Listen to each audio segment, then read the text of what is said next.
نحمده ونستعينه ونستغفره ونعوذ بالله من شرور أنفسنا وسيئات أعمالنا من يهده الله فلا مضل له ومن يضلل فلا هادي له وأشهد أن لا إله إلا الله وحده لا شريك له وأشهد أن محمدا عبده ورسوله يا أيها الذين آمنوا اتقوا الله حق تقاته لا تموتن إلا وأنتم مسلمون يا أيها الناس اتقوا ربكم الذي خلقكم من نفس واحدة وخلق منها زوجها وبث منهما رجالا كثيرا ونساء فاتقوا الله الذي تساءلون به والأرحام إن الله كان عليكم رقيبا يا أيها الذين آمنوا اتقوا الله وقولوا قولا سديدا يصلح لكم أعمالكم ويغفر لكم ذنوبكم ومن يطع الله ورسوله فقد فاز فوزا عظيما أما بعد فإن أصدق الحديث كتاب الله خير الهدي هدي محمد صلى الله عليه وعلى آله وسلم وشر الأمور محدثاتها وكل محدثة بدعة وكل بدعة ضلالة وكل ضلالة في النار. Yang dimuliakan oleh Allah Subhanahu wa taala. Pada pertemuan yang lalu kita telah masuk pada pembahasan penting tentang kaidah bahwa ad-dinu kulluhu dakhilun fil ibadah, bahwa agama itu, din itu seluruhnya masuk ke dalam kata ibadah, masuk ke dalam kata ibadah. Kemudian beliau menyebutkan dalil akan hal ini, yaitu hadis Jibril alaihi salatu wassalam, di mana Nabi ditanya oleh Jibril alaihi salatu wassalam tentang Islam, tentang iman, tentang ihsan, dan di akhir hadis Nabi mengatakan bahwa hada Jibril ja'akum yu'allimukum dinakum, yang ini adalah Jibril datang kepada kalian, yu'allimukum, mengajarkan kepada kalian, dinakum, agama kalian. Berarti semua tadi, Islam dengan segala, Islam dengan 5 rukunnya, iman dengan 6 rukunnya, ihsan dengan 1 rukunnya, seluruhnya adalah din. Sementara semua tadi adalah ibadah. Sebab semua tadi, Islam, iman dan ihsan adalah perkara yang Allah Subhanahu wa taala cintai dan Allah ridai. Berarti dia adalah ibadah. Sementara di sini Nabi mengatakan itu tadi adalah Jibril datang mengajarkan kepada kalian dinakum, agama kalian. Jadi Nabi menjadikan semua ini masuk ke dalam kata din. Kalau begitu din seluruhnya masuk ke dalam kata ibadah. Kemudian beliau jelaskan lebih jauh. Wad-dinu yatadammanu ma'na al-khudu' wad-dhul. Yuqal dintuhu hadan, ay dallaltuhu fadal. Wa yuqal yadinu Allah wa yadinu lillah, ay ya'budu Allah wa yuti'u wa yakhda'u lah. Fadilullah ibadatuh wa ta'atuhu wal khudu'u lahu. Menjelaskan lebih jauh lagi akan hubungan kata din dengan kata ibadah ini, maka beliau berkata, din di dalamnya terkandung makna al-khudu' wad-dhul. Di dalamnya terkandung makna al-khudu', rendah, wad-dhul, rendah, tunduk, merendah. Ini kandungan kata din. Ini dapat dilihat dari penggunaan secara bahasa. Dintuhu, saya dana terhadap dia, artinya saya merendah kepadanya dan jadilah saya tunduk padanya. lain dalam bahasa yadinullah. Yadinullah, dia menegakkan din kepada Allah, atau yadinul lillahi, bisa juga pakai li. Iya, dia berdin lillah, untuk Allah. Maknanya dia ya'budullah, menyembah Allah. Dia taat kepada Allah, dia tunduk kepadanya. Kalau begitu, dalam tinjauan bahasa ini, dinullah artinya ibadah kepada Allah, taat kepadanya, tunduk rendah di hadapannya. Jadi ibadah aslun ma'naha dzullu aidan. Yuqal tariqun mu'abbad idza kana mudallala waqi'athu al-aqdam. Karena ibadah itu asal maknanya juga rendah, merendah. Kalau din tadi, ya, di dalamnya terkandung makna tunduk, merendah. Ibadah juga ternyata asal maknanya tunduk, merendah. Penggunaan kata ibadah untuk makna ini, tariqum mu'abbad. Orang Arab bilang tariq, jalan, mu'abbad, jalan yang, ya, jalan yang sudah terkena ibadah. Apa artinya ibadah di sini? Ya, tariq, jalan, dikatakan mu'abbad jika jalan itu telah direndahkan karena kaki-kaki telah menginjaknya, telah dilewati. Kalau jalanan masih baru, belum terpakai, bukan dikatakan mu'abbad.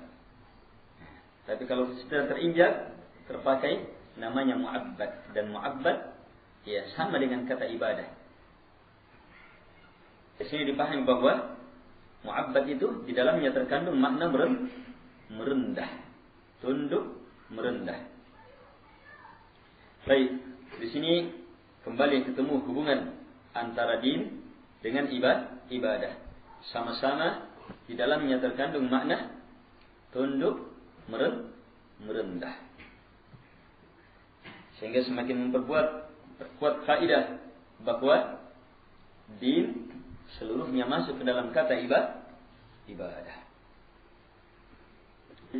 Hanya kata beliau, lakinil ibadah al-ma'muru biha tatadammanu ma'na adh-dhul wa ma'na al-hubb. Tatadammanu ghayat adh-dhull lillahi ta'ala بغاية المحبة له فإن آخر مراتب الحب هو التطيب وأوله العلاقة لتعلق القلب بالمحبوب ثم الصبابة لانسباب القلب إليه ثم الغرام وهو الحب اللازم للقلب ثم العشق وآخرها التتيم يقال تيم الله أي عبد الله فالمتيم العبد لمحبوبه. Setelah beliau menghubungkan kata din dengan kata ibadah dalam tinjauan bahasa yang bertemu dengan asal makna, yaitu sama-sama mempunyai kandungan makna al-khudu' wad-dhul, tunduk, merendah. Dinullah artinya merendah kepada Allah, ibadah kepada Allah. Iya. Sebagaimana ibadah itu juga di dalamnya terkandung makna tunduk dan merendah dalam penggunaan tariqum mu'abbad, jalan yang mu'abbad, artinya jalan yang sudah terpakai, di dalamnya terkandung makna merendah. Sekarang beliau tegaskan, hanya ibadah yang diperintahkan adalah ibadah yang di dalamnya terkandung makna dzul, rendah, yang bergandengan dengan makna al-hub, cinta. oleh ibadah. Ibadah itu di dalamnya terkandung puncak merendah di hadapan Allah yang disertai dengan puncak cinta kepadanya. Sekarang masuk ke dalam pembahasan lebih dalam. Apa pembahasan baru pada kalimat ini?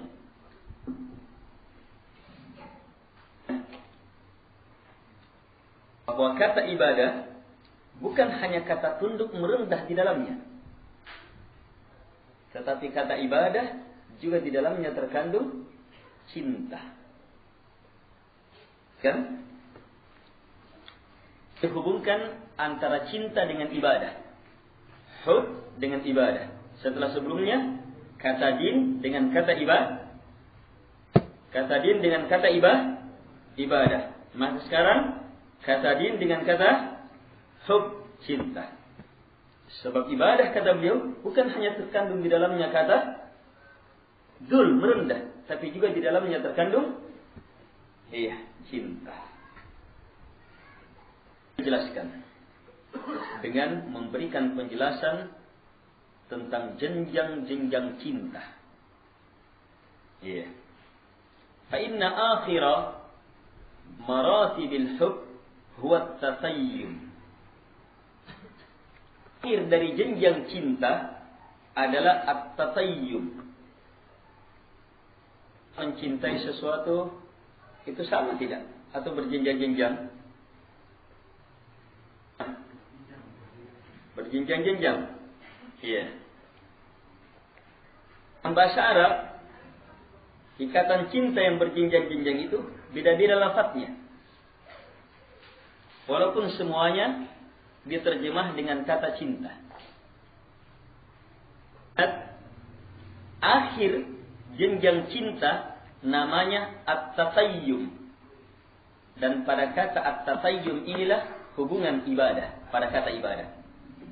Di mana hubungannya? Sebentar, pahami dulu. Beliau jelaskan. Awwaluhul ilaqah. Awal cinta namanya al-ilaqah. Kenapa dinamakan ilaqah? Li ta'alluqil qalbi bil mahbub. Sebab hati sudah tersandung, sudah terkait dengan yang dicintai. Kan masih pikiran-pikiran saja. Kenalan. Kalau sudah ada keterikatan, maka itu ilaqah namanya. Kemudian as-sababah. Kita yang lebih dalam namanya as-sababah. Linsibabil qalbi ilaih. Sebab hati sudah tercurah, kayak semacam tertumpah kepadanya. Setelah itu akan terjadi, kalau berlanjut, cintanya semakin dalam, akan masuk ke dalam proses al-gharam. Dan al-gharam adalah al-hubbul lazim lil qalb. Kecintaan yang berketerusan di dalam hati. Kecintaan yang berketerusan. Kemudian setelah itu, kalau berketerusan, maka lahirlah cinta yang namanya al-ishq. Ada nilai kerinduan.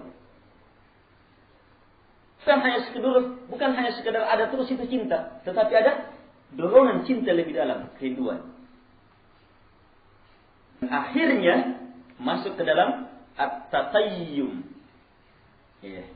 Cinta yang namanya at-tatayyum. At-tatayyum, pemilik cinta tatayyum namanya taim. Yang mempunyai tatayyum namanya taim. Jadi kalau dia mempunyai tatayyum kepada Allah namanya taimullah. Taimullah dalam bahasa Arab Abdullah, hamba Allah. Cinta yang melahirkan penghambaan. Hambakan diri sudah sama yang dicintai. Itu jenjang cinta yang paling dalam, paling tinggi. Namanya tatayyum. Dia sudah memperbudak dirinya di hadapan yang dia cintai. Ini namanya tatayyum. Dan orang yang di sini namanya Taimullah. Taimullah artinya Abdullah, hamba. Di sini hubungan cinta dengan Abdul. Jadi Al-Mutayyam, hamba yang mempunyai cinta tatayyum adalah Abdun. Hamba adalah orang yang sudah menjadi budak, sudah menjadi hamba terhadap yang dia cintai. Ya? Tadi belum sekedar ada ikatan, sekedar tercurah, sekedar terikat, sekedar rindu, belum tentu jadi berbudak. Bahkan ada yang menguasai, jadi berbudak, dia yang harus memperbudak. Wanita yang dicintai, hanya cinta terhadap wanita. Jadi yang diperbudak, cintanya sampai diperbudak oleh wanita. Ya, berarti ada dua makna besar dalam ibadah, yaitu sempurnaan rendah kepada Allah Subhanahu wa taala yang bergandengan dengan kesempurnaan cinta. Itulah ibadah. Wa man khada'a li insan ma bughdi lahu la yakunu 'abidan lahu. Walau ahabba syai'an walam yakhda' lahu lam yakun 'abida kama qad yuhibbu walada wa sadiqah. ولهذا لا يكفي أحدهما في عبادة الله تعالى بل يجب أن يكون الله أحب إلى العبد من كل شيء وأن يكون الله أعظم عنده من كل شيء بل لا يستحق المحبة والذل التام إلا الله رحمه الله تعالى. Dan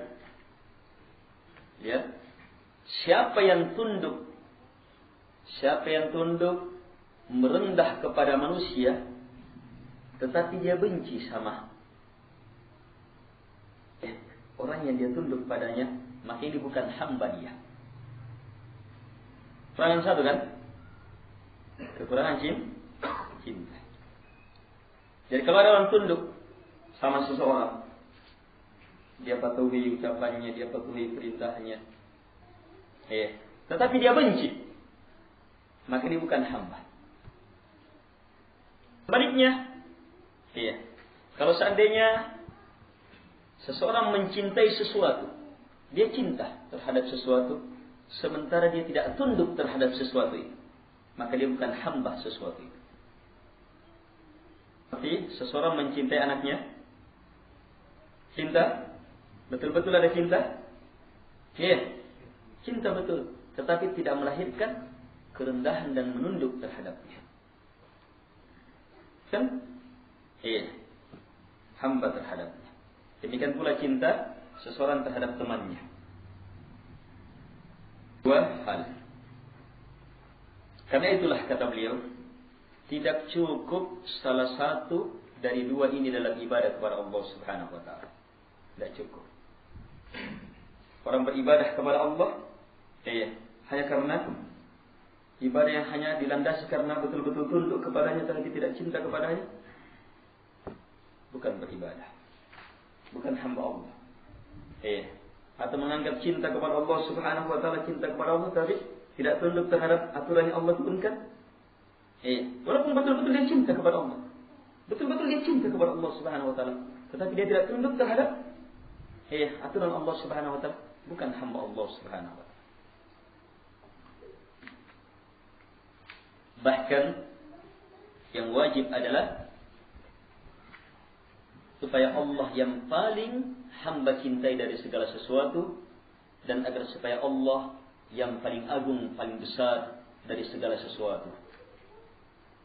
Bahkan tidak pantas cinta yang sempurna dan merendah yang sempurna kecuali hanyalah kepada Allah Subhanahu wa taala. Ini pembahasan semakin mengantar kita untuk memahami makna ibadah. Iya, untuk memahami makna ibadah. Bahkan inti dari pembahasan ini memahami hakikat ibadah. Jadi dalam tinjauan bahasa saja sudah jelas. Iya, itu dalam tinjauan bahasa. Kata ibadah di dalamnya terkandung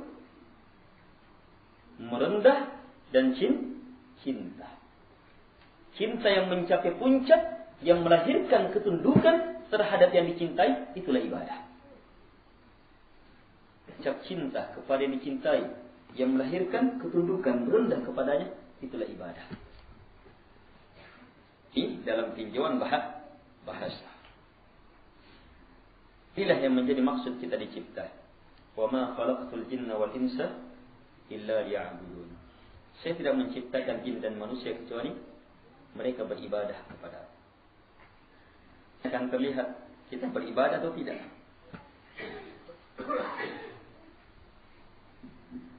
Boleh jelaskan lebih jauh lagi. Sebelumnya, perhatikan urutan pembahasan.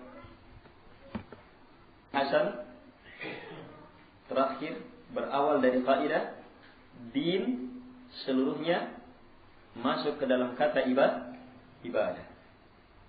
Kemudian berlanjut pembahasannya dengan menjelaskan makna din.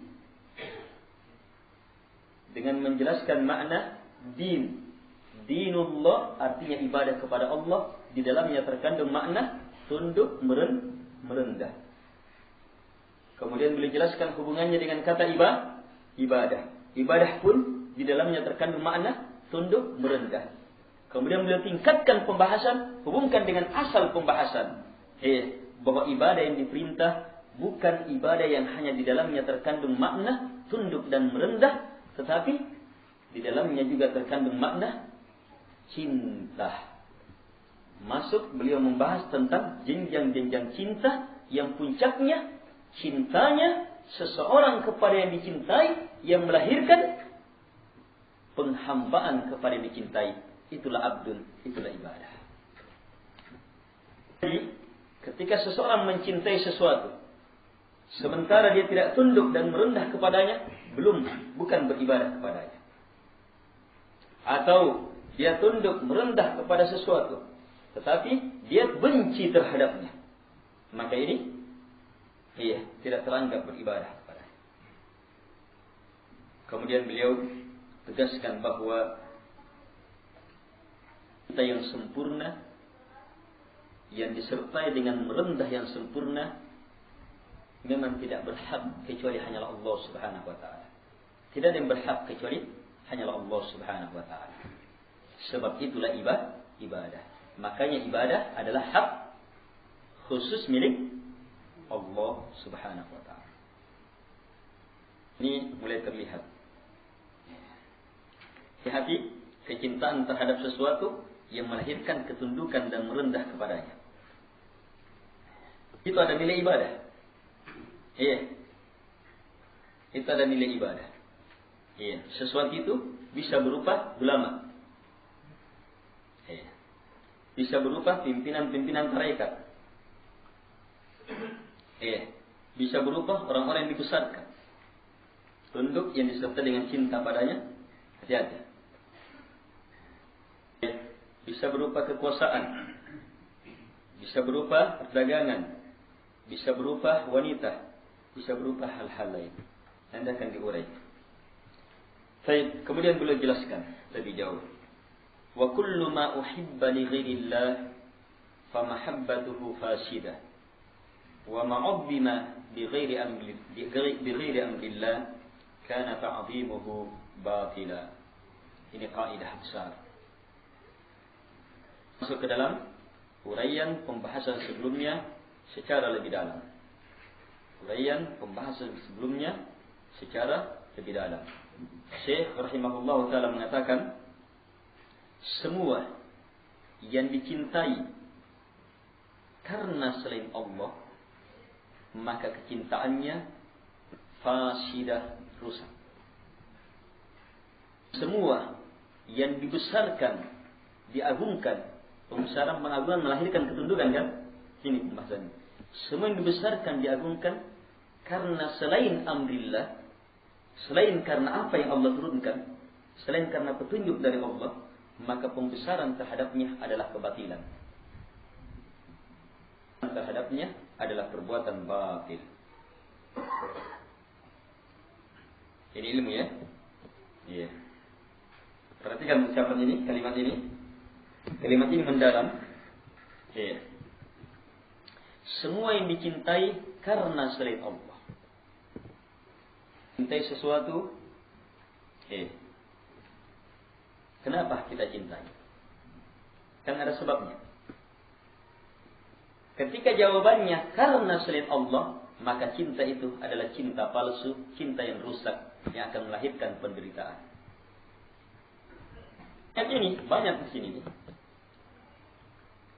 Ikan pula semua yang dibesarkan, dimuliakan, tetapi karena selain Allah, karena selain aturan yang Allah turunkan, pembesaran, pemuliaan terhadap dia keluar dari aturan yang Allah turunkan, maka pembesaran terhadapnya adalah kebatilan.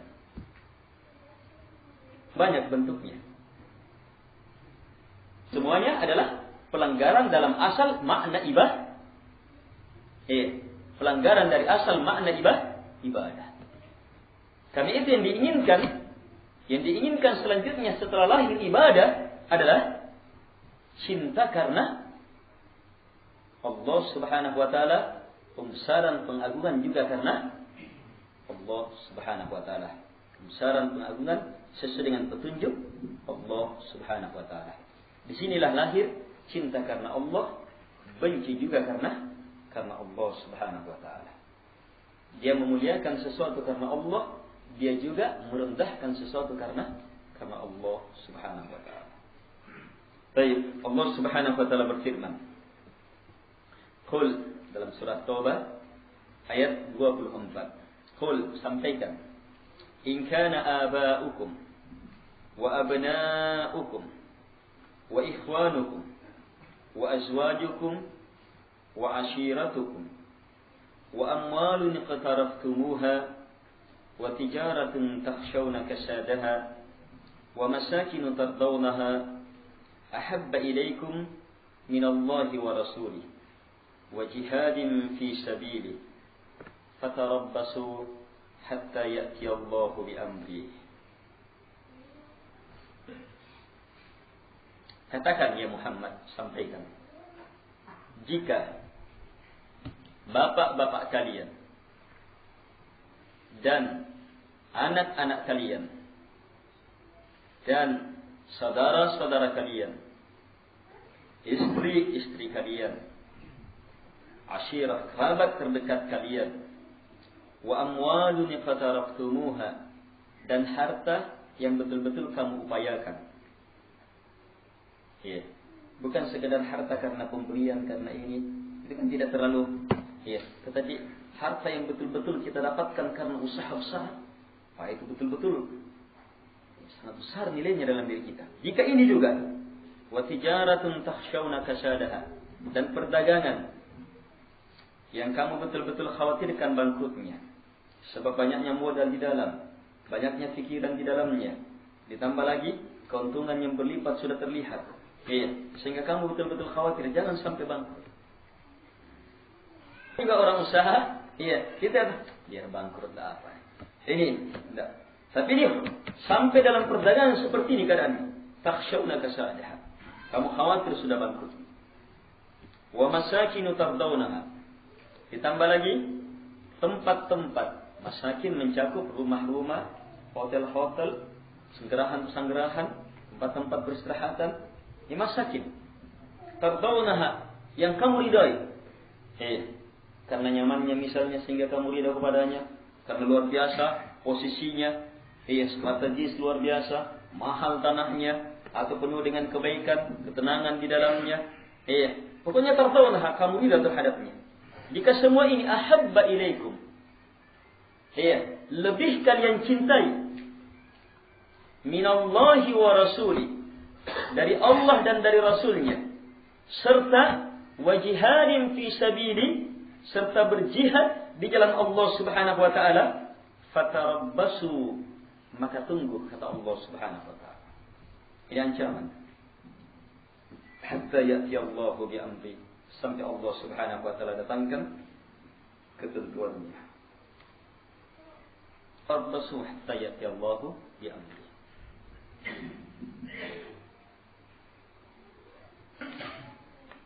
Berarti apa? Ini menjelaskan kepada kita bahwa kecintaan terhadap sesuatu yang bukan karena Allah Subhanahu wa taala, yang keluar dari kecintaan kepada Allah Subhanahu wa taala, yang menyebabkan lebih dicintai dia dari Allah Subhanahu wa taala, dari Rasulnya, orang yang Allah cintai, dan dari jihad, perbuatan yang Allah cintai. Iya. Maka Allah Subhanahu wa taala ancam orang yang memiliki cinta semacam ini. Cinta kepada bapak itu asalnya bahkan dianjurkan. Tapi ketika dia lebih dicintai daripada Allah, daripada Rasulnya, dan daripada jihad di jalan Allah Subhanahu wa taala, fatarabbasu, tunggu. Ini dimuliakan oleh Allah Subhanahu wa taala. Sehingga dari sini jamaah lahir ilmu penting. Bahwa kecintaan dan tunduk merendah yang keseluruhannya ada di dalam hati merupakan potensi-potensi hati, itu hendaknya dijaga. Itu semua adalah kekuatan fitrah. Kekuatan fitrah untuk menerima fitrah yang sebenarnya, yaitu tulus beribadah hanya kepada Allah Subhanahu wa taala, mencintai Allah dan mencintai semua yang Allah cintai. Inilah cinta karena Allah. Serta membenci semua yang Allah Subhanahu wa taala benci. Ini benci karena Allah Subhanahu wa taala. Jamaah yang dimuliakan oleh Allah Subhanahu wa taala. Kalau kita jelaskan hal ini lebih jauh, ayat ini mempunyai uraian pembahasan yang banyak ya. Ayat ini mempunyai uraian pembahasan yang banyak. Hanya kita fokuskan pada apa yang Syekh sebutkan. Apa yang Syekh sebutkan. Perhatikan.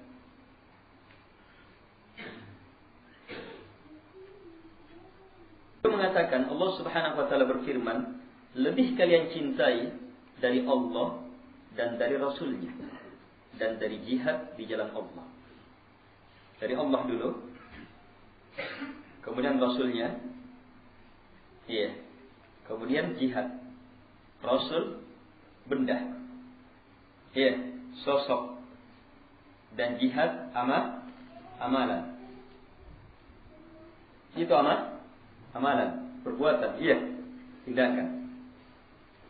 Berarti ada selain Allah yang dicintai juga. Dikatakan di sini, lebih kalian cintai dari Allah dan dari Rasulnya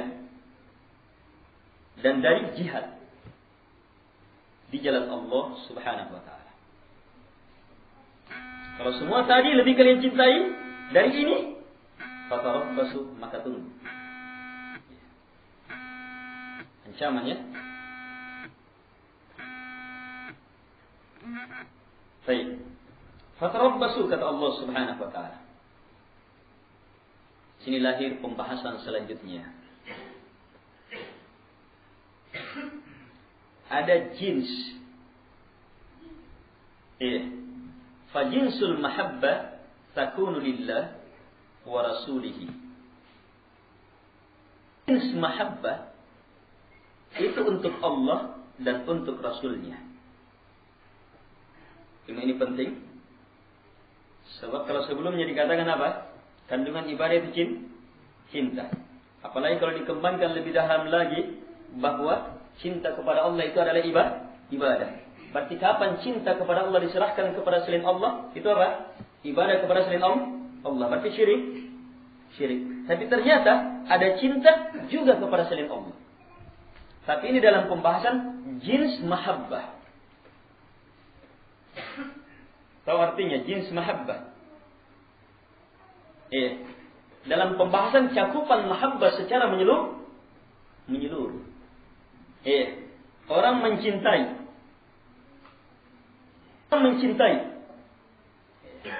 Kata cinta secara menyeluruh itu ada kepada Allah, ada juga kepada selain Allah.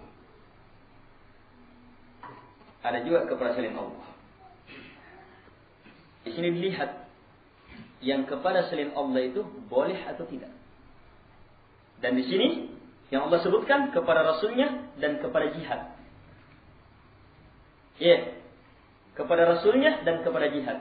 Ini yang dikenal dengan cinta karena Allah. Cinta karena Allah Subhanahu wa taala. Jadi dia cinta kepada Nabi, tapi bukan syirik. Karena apa? Dia adalah cinta karena Allah Subhanahu wa taala. Dan cinta kepada Nabi itu juga cinta, namanya mahabbah juga. Tapi kecintaan ini tidak melahirkan penghambaan kepada Nabi. Yang pula jihad, cinta terhadap jihad di jalan Allah Subhanahu wa taala, kecintaan terhadapnya tidak melahirkan ibadah terhadap amalan jihad itu. Sebab dia adalah cinta karena Allah Subhanahu wa taala. Karena Allah mencintai Rasulnya, kita pun mencintainya karena Allah mencintainya. Allah sangat mencintainya, kita pun sangat mencintainya. Karena Allah mencintai jihad di jalannya, bersungguh-sungguh di jalan Allah Subhanahu wa taala, kita pun mencintai amalan ini. Ini cinta karena Allah Subhanahu wa taala. Cinta karena Allah ini harus didahulukan dari cinta terhadap bapak-bapak, anak-anak, semua yang tadi. Cinta karena Allah kepada Rasulnya dan terhadap jihad di jalan Allah Subhanahu wa taala. Ini sedikit, dan nanti akan ada sedikit pembahasan tentang itu. Jihad di sini adalah kesungguhan di jalan Allah Subhanahu wa taala. Kesungguhan di jalan Allah Subhanahu wa taala. Mencakup kesungguhan dalam menuntut ilmu, kesungguhan dalam beramal, kesungguhan dalam berdakwah, kesungguhan dalam bersabar, sampai pengerahan segenap kesungguhan di dalam bidang pertempuran.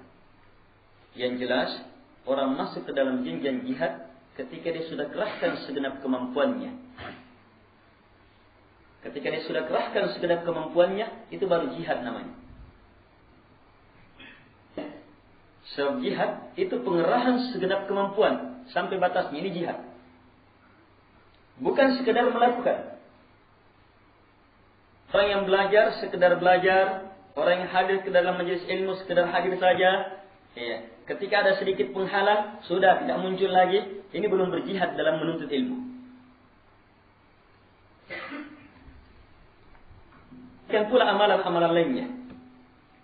Dalam beramal, dalam berbagai amalan, dalam berdakwah, dalam berbagai medan dakwah, dalam bersabar, siapa yang mengerahkannya sampai kepada puncaknya, maka itu adalah jihad. Dan jihad yang dibenarkan adalah jihad di jalan Allah Subhanahu wa taala. Tidak semua jihad itu benar. Semua pengerahan segenap kemampuan sampai batasnya itu benar. Dan jangan menganggap hanya kaum muslimin yang bisa sampai di sini. Orang kafir juga bisa berjihad. Dalam makna mengerahkan segenap kemampuannya dalam jalan yang dia yakini. Mengerahkan segenap kemampuannya, segenap waktunya, segenap pikirannya, segenap hartanya, bahkan segenap jiwanya dalam jalan yang dia yakini. Orang kafir bisa.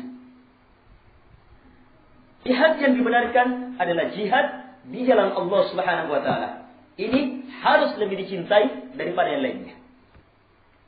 Kalimat fi sabilillah, kalimat di jalan Allah menjelaskan bahwa maksudnya hanya kepada Allah. Dan betul-betul jalan itu sesuai di atas jalannya Allah. Bukan jalan ciptaan pimpinan kelompok. Bukan jalan yang dicipta, yang dicetuskan melalui mimpi. Bukan jalan yang dicipta karena perasaan. Bukan jalan karena ini kah? Tidak. Fi sabilillah, jalannya Allah. Kita berada di atas jalan Allah Subhanahu wa taala, kemudian kita kerahkan segenap kemampuan, itulah jihad fi sabilillah. Bentuknya luas, kandungannya sangat menyeluruh. Ya, jelas makna jihad dan jelas makna fi sabilillah. Ya, fi sabilillah, di jalan Allah. Jalannya niat kemana?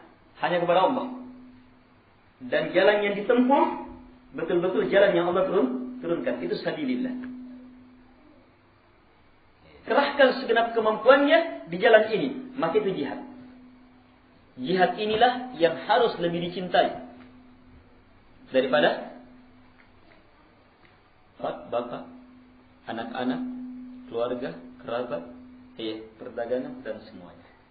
Kapan?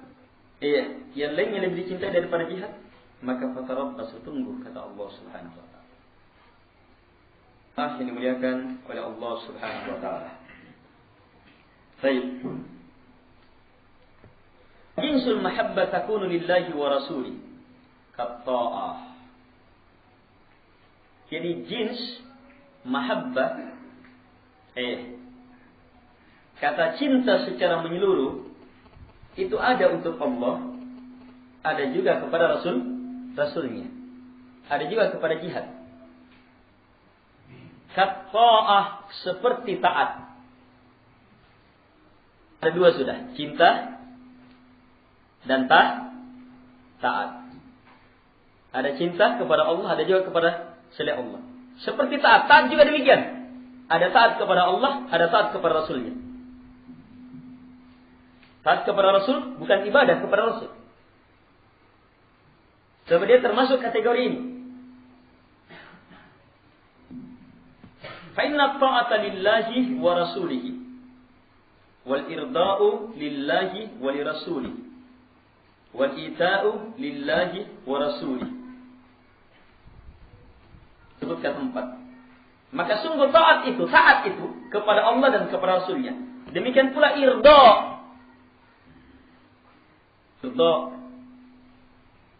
Melakukan tindakan supaya dia diridhoi. Irda itu kepada Allah dan kepada Rasulnya. Ita, pemberian yang didatangkan itu Allah dan Rasulnya. Kalau taat jelas, wa may yuti'illaha wa rasulahu, banyak sekali kan, sering digandengkan ini ya. Siapa yang mentaati Allah dan Rasulnya. Tapi adapun irda, contohnya At-Taubah, surat Taubah 62. Wallahu wa rasuluhu ahaqqu an yurduh. Allah dan Rasulnya yang paling pantas mereka ridha terhadapnya. Kita pemberian mendatangkan kepada Allah dan Rasulnya, contohnya At-Taubah 59. Wala annahum radu ma atahumullahu wa rasuluh. Kalau seandainya mereka ridha terhadap apa yang Allah datangkan kepada mereka dan terhadap apa yang Rasulullah SAW datangkan. Di sini langsung dua. Keridhaan terhadap yang didatangkan Allah dan yang didatangkan Rasulnya. Terhadap apa yang Allah datangkan dan ridha terhadap apa yang Rasulullah datangkan. Menganggap syirik ketika ridha terhadap apa yang didatangkan oleh Rasulullah. Sebab ridha di sini boleh kepada Rasulullah terhadap apa yang Nabi SAW datangkan. Demikian pula terdapat ilmu bagi kita bahwa yang datang, sesuatu yang datang yang harus kita ridhoi itu dua, datang dari Allah, datang dari Rasulnya. Apa yang Allah datangkan, wa rasuluh, dan Rasulnya. Makanya pedoman agama itu bukan hanya Al-Quran, tapi ada juga hadis Rasulullah SAW. Ayat ini termasuk bantahan terhadap ingkar sunnah. Jadi ada mahabbah, ada taat, ada irda, ada ita. Amal ibadah, adapun ibadah, wa ma yunasibuha minat tawakkul wal khawf wa nahwiha, fala takunu illa lillahi wahdah. Adapun ibadah dan yang bersesuaian dengan ibadah ini, seperti tawakal, seperti takut, dan yang semisal ini yang merupakan ibadah murni, itu tidak boleh kecuali hanya kepada Allah Subhanahu wa taala. Kapan kepada selain Allah, walaupun kepada Nabi Muhammad SAW, maka dia telah melakukan kesyirikan, kafir, keluar dari agama. Disinilah ilmu yang merupakan akhir pembahasan kita, tapi nanti akan dikembangkan. Sini ilmu terakhir. Bahwa ada perkara-perkara, kondisi-kondisi keberagamaan, kondisi hati, amalan-amalan, itu kepada Allah, kepada Rasulnya. Pada Allah, kepada Rasulnya. Taat, cinta, irda, kita. Tapi ada perkara yang jelas-jelas merupakan ibadah, itu hanya kepada Allah, tidak boleh kepada selain Allah. Bedakan antara ini dan itu. Kan antara ini dan itu.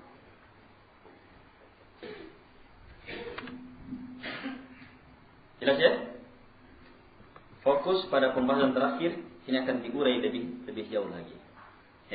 Kapan tidak mampu membedakan antara ini dan itu, maka akan kacau dalam menilai. Kacau dalam bersikap. Kekacauan dalam memilah inilah banyak orang terjerumus ke dalam kesyirikan dalam keadaan dia tidak memahami dirinya telah melakukan kesyirikan. Jadi dia masih menganggap ini belum ibadah. Dan ini akan melahirkan salah orang dalam bersikap. Oh, dia beribadah kepada si anu, buktinya dia taat terhadap si anu. Katakan itu ibadah. Ibadah hanya kepada Allah. Kalau gitu syirik. Oh, dia mencintai sesuatu. Ini adalah kesyirikan. Cinta itu hanya kepada Allah. Hati hanya dimiliki kepada Allah. Kapan kita cinta kepada selain Allah Subhanahu wa taala? Kapan di dalam hati kita masih ada cinta kepada selain Allah Subhanahu wa taala, maka kita telah masih melakukan kesyirikan. Sampai ekstrim lagi menganggap bahwa inilah makna la ilaha illallah, ini lebih dalam. Sehingga apa? Memaknai la ilaha illallah mengeluarkan segala cinta terhadap semua selain Allah Subhanahu wa taala. Dia tidak mampu membedakan bahwa ada cinta kepada selain Allah, yang justru merupakan kesempurnaan cinta kepada Allah Subhanahu wa taala. Apalagi kalau diurai lagi, ada cinta yang merupakan tabiat. Ini cinta merupakan tabiat, tidak ada hukumnya. Tabiat. Memang dari sananya ada itu cinta. Sering dalam memahami perkara itu. Ini banyak kelompok-kelompok tarekat, sufi. Kelompok tarekat, sufi, ini banyak. Sini. Dalam pembahasan cinta, mereka tidak mampu membedakan ini. Mereka memahami cinta, ibadah itu secara penuh sama. Sehingga kapan ada di dalam hati ada cinta, masih terbetik cinta kepada selain Allah, berarti kita masih mempunyai kesyirikan. La ilaha, tidak ada ilah yang disembah, artinya yang dicintai dengan kecintaan penuh, yang ada di dalam hati kecuali hanya Allah. Akhirnya apa dia berpikir? La ilallah artinya apa? Mengeluarkan semua kecintaan terhadap dunia ini di dalam hati dan diisi dengan hanya cinta kepada Allah Subhanahu wa taala. Salah dalam memahami. Seperti ini, harus dipahami, tidak akan pernah menjangkau jenjang itu. Kapan dia jangkau, maka pasti sudah bina. Dia tidak akan pernah lepas dari cinta terhadap tabiat. Dia tidak akan pernah lepas cinta terhadap tabiat. Bahkan kalau cintanya kepada Allah semakin benar, dia akan mencintai pula semua yang Allah cintai. Sebab itu adalah kesempurnaan jenjang cinta. Kesempurnaan jenjang cinta ibadah, itu harus ke sana. Jadi ada orang yang tidak memahami ibadah cinta yang murni hanya kepada Allah. Dan ada orang yang karena tidak memahami perkara ini, menganggap cinta itu merata. Sehingga memukul rata. Seperti tadi dijelaskan.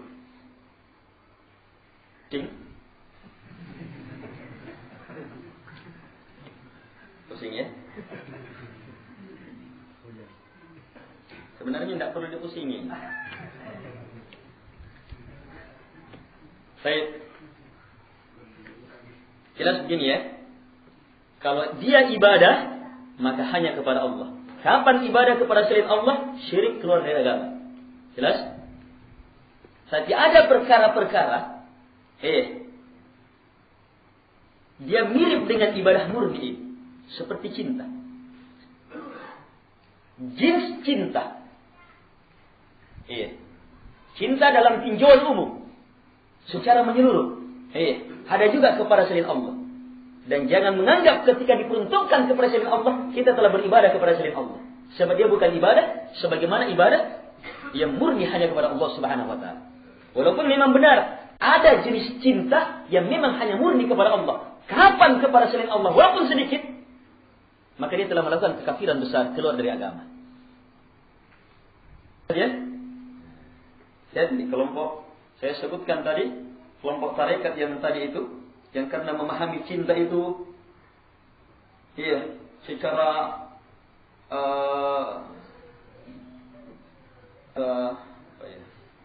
hulu, berlebihan, sampai nanti dianggap beribadah kepada Allah kalau betul-betul mampu mengeluarkan semua cinta di dalam hatinya kepada selain Allah Subhanahu wa taala, dan memasukkannya mengganti dengan hanya cinta kepada Allah Subhanahu wa taala. Disinilah baru. Ini kebodohan pertama. Kebodohannya ini ketika diperturutkan, maka diseret lagi kepada kebodohan selanjutnya. Sebab jenjang kelompok ini, tasawuf ini, menganggap jenjang ini masih merupakan jenjang pemula. Ini yang tadi yang sudah sesat ini. Jenjang yang lebih hebat lagi apa? Jenjang yang lebih tidak mungkin lagi.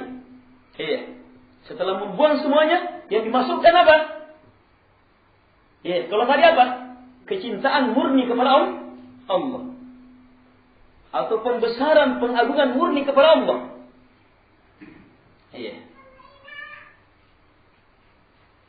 Jadi dia seret kemana? Bagaimana memasukkan? Bagaimana memasukkan nama sifat Allah Subhanahu wa taala ke dalam hati. Ari Ginanjar masuk di sini. Masuk di sini. Dan banyak kelompok tarekat masuk di sini. Ini maaf saja, dalam kitab Fadailul Amal juga masuk di sini. Ada pembahasan ke jenjang ini. Dalam pembahasan la ilaha illallah, dalam pembahasan makna zikrul a'zam. Nama Allah. Jadi sifatnya Allah bagaimana dimasukkan? Kalau yang tadi apa? Memasukkan apa yang di siapa? Setelah dikeluarkan kecintaan kepada Allah. Kalau kecintaan kepada Allah ya memang mudah dimasukkan. Mencintai Allah kan sudah masuk. Tapi ini sifatnya Allah dimasukkan. Dalam proses memasukkan sifat Allah ini, banyak tarekat di sini sudah. Banyak tarekat sudah di sini. Macam-macam jenisnya. 1001 macam. Dalam proses memasukkan ini. 1001 macam. 1001 macam. Prosesnya. Kalau prosesnya ada Ginanjar dengan mengatakan ada titik Tuhan di dalam. Sekedar mengatakan titik Tuhan. Bukan sifat Allah seluruhnya, tapi ada titik Tuhan di situ. Ada titik Tuhan di situ. Dia mengingkari juga, tidak mungkin Allah menyatu. Dia mengingkari itu. Tidak mungkin Allah menyatu, tetapi ada titik Tuhan di dalamnya. Yang ini harus kita kembangkan. Tidak mungkin ada titik Tuhan. Setitik pun makhluk dengan pencipta beda. Zatnya, sifatnya, perbuatannya beda dengan sejelas-jelasnya. Lebih hebat dari perbedaan, lebih hebat, lebih luar biasa. Bahkan tidak bisa diperbandingkan. Lebih hebat dari perbedaan langit dan bumi. Bahkan tidak bisa diperbandingkan. Hati-hati. Ada orang begini membahas ya. Kita harus mengasihi kedua orang tua kita. Kita harus mencintai kakak adik kita. Kita harus mencintai orang, merahmati yang lebih tua dari kita. Kapan kita mampu melakukannya, maka itu artinya sifat dari sifat Allah telah kita miliki. Sifat Ar-Rahman ya Allah. Begini cara pembahasannya. Arah pembahasannya benar. Bagaimana orang mempunyai sifat merahmati. Tapi pangkal pembahasannya kesesatan murni dalam memahami sifat Allah Subhanahu wa taala. Dan saya dengar sendiri, tidak tahu tahun berapa, pernah lihat di TV, seorang wanita, penceramah wanita, di hadapan anak-anak, sudah agak tua, di hadapan anak, mengajar anak-anak bagaimana mencintai, bagaimana merahmati. Ternyata arahnya di situ. Sebenarnya bagaimana? Itu karena sifat Allah telah menugerahi kita sifat rahmanya. Tidak sifat Allah bukan. Kita merahmati jamaah anugerah dari Allah sehingga kita mampu merahmati. Bukan karena kita memiliki sifat rahmah Allah Subhanahu wa taala. Dan tasawuf, di sini puncak. Sini anunya. Di sinilah mereka mengantar dirinya untuk merasakan kedekatan Allah. Jadi bagaimana merasakan kedekatan Allah? Sebab apa? Memang ada dalam diri kita. Sama semua. Ada yang bentuknya dalam bentuk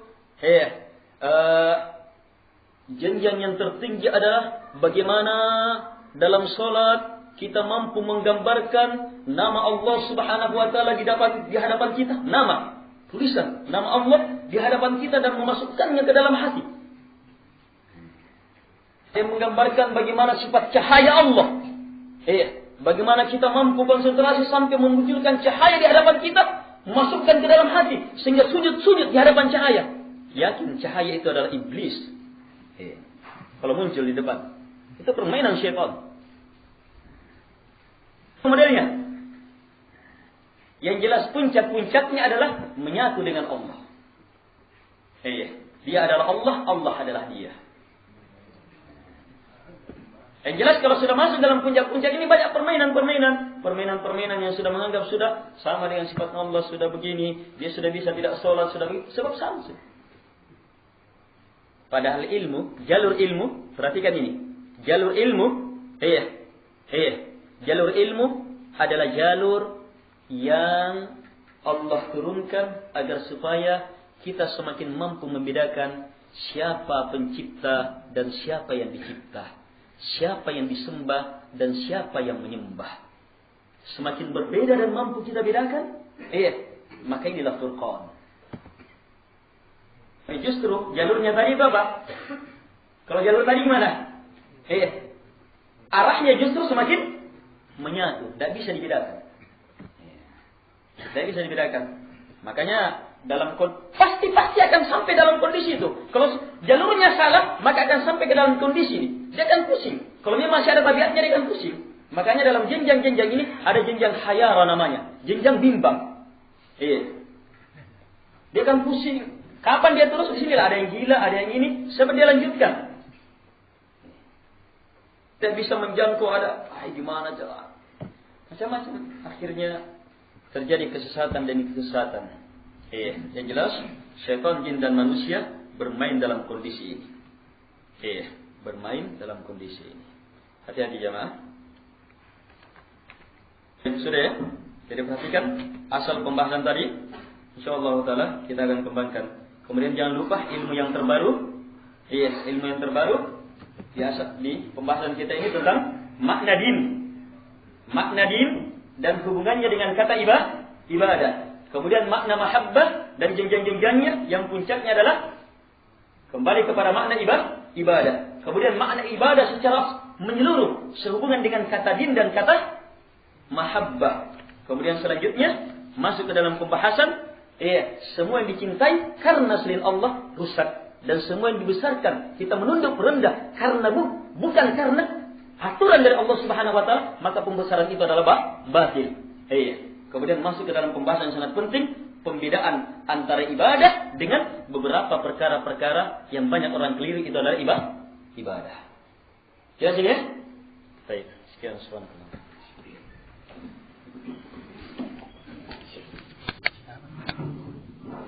Apa namanya dia? Nurus samawat.